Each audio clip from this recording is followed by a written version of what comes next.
It will come as no surprise when we say that technology in the 21st century is changing our lives in almost every way.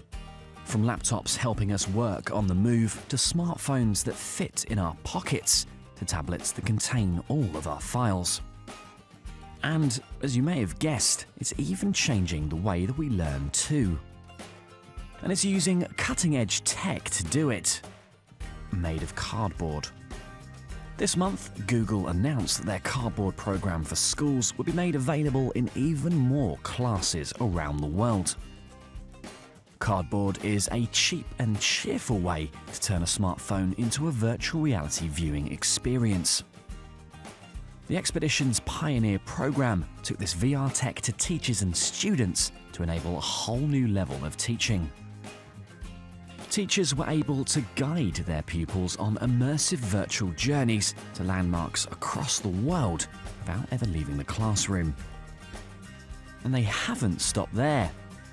Being tested across the US, Sweden and Canada, the program is looking to progress through 2016 and continue to change the way that we learn.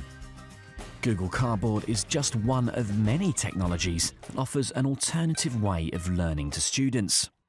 There are also ways for students to see the world differently through language.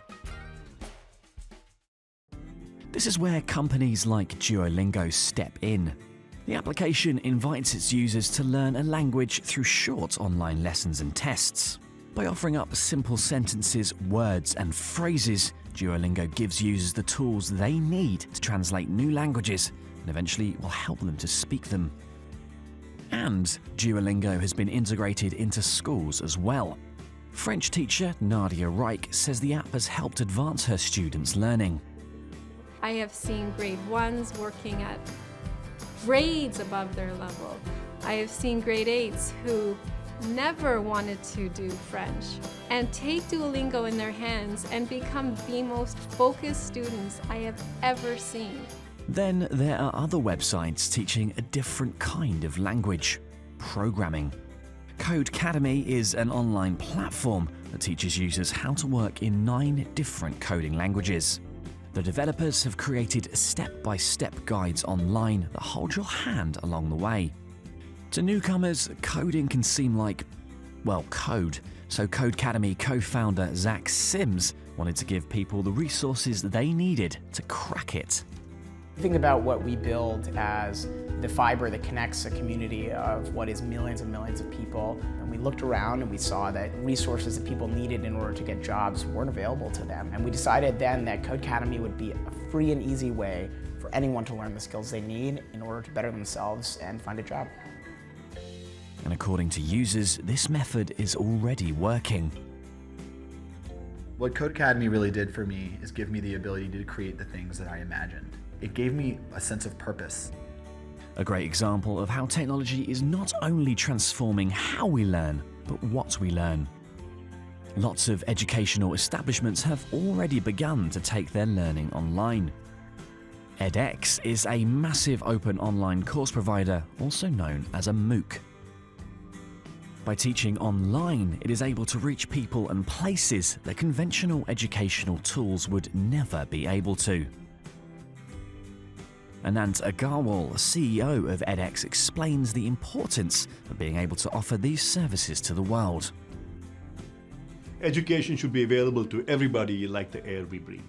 Unfortunately, the world over, the availability of quality learning to people is very mixed.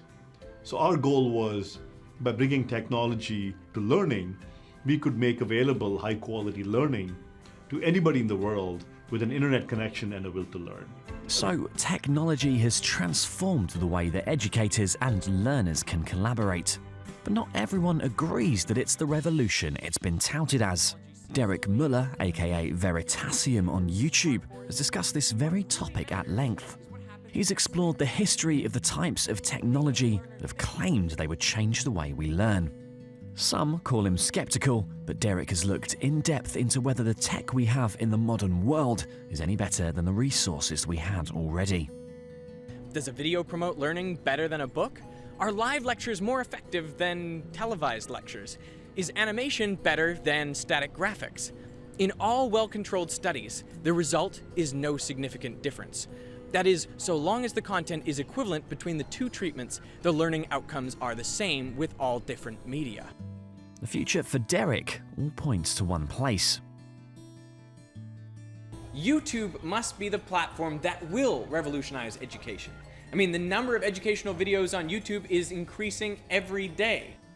And whether technology will go as far as replacing our teachers, well, Derek has an answer for that too. Luckily, the fundamental role of a teacher is not to deliver information. It is to guide the social process of learning. The job of a teacher is to inspire, to challenge, to excite their students to want to learn.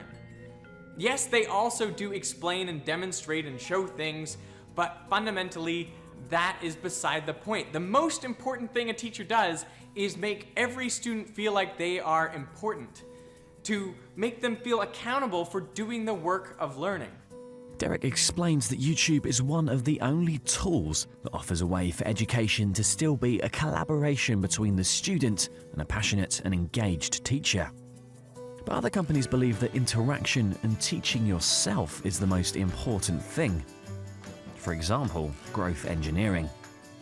They are taking steps towards evolving online learning into a more hands-on experience.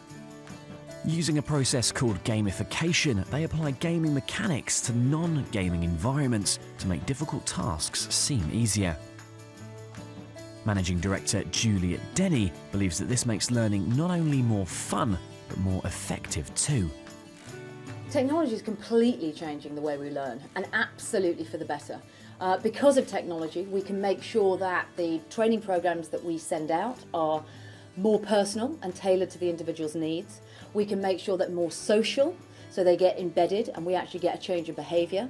And most of all, we can make them a lot more fun, and we can do that with gaming mechanics and game-based learning. By rewarding players with virtual badges and other trophies, the company turned learning into a game. As you can see, technology has already made huge changes to the way that we learn. Only time will tell if it's more effective.